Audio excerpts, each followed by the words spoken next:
ونؤمن به ونتوكل عليه أما بعد.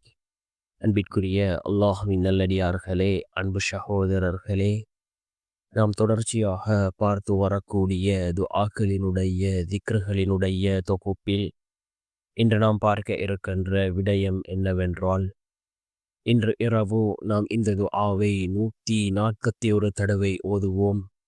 இந்த துஆவை ஓதுவதன் மூலமாக அல்லாஹ் ஜல்ல சுப்ஹானஹு வ தஆலா நம்முடைய வீட்டிலே ரிஸ்கை அதிகப்படுத்துகின்றான்.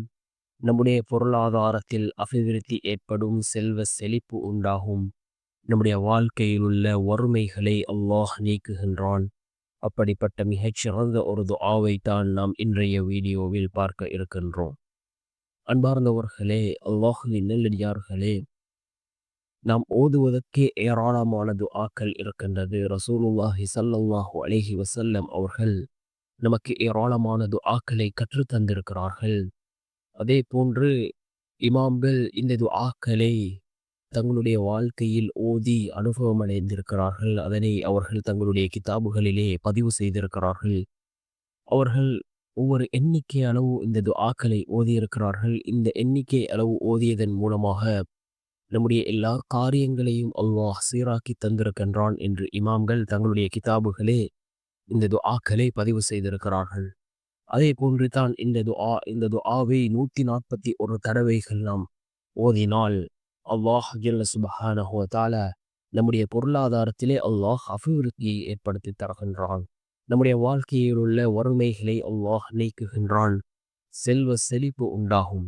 இப்படி மிகச்சிறந்த ஒரு துஆ. இது ஒரு அல் குர்ஆனினுடைய வசனம்.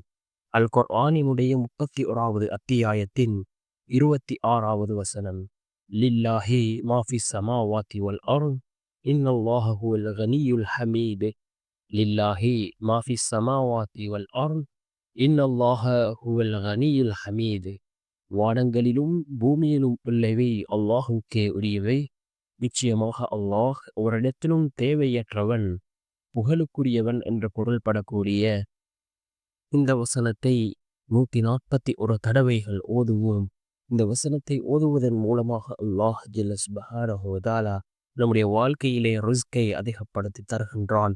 நம்முடைய பொருளாதாரத்தில் அல்லாஹ் அபிவிருத்தியை ஏற்படுத்துகின்றான். செல்வ செழிப்பு உண்டாகும். வறுமையை அல்லாஹ் நீக்குகின்றான். இந்த துஆவை நாம் 141 தடவைகள் ஓதி அல்லாஹ்விடம் பிரார்த்தனை செய்வோம்.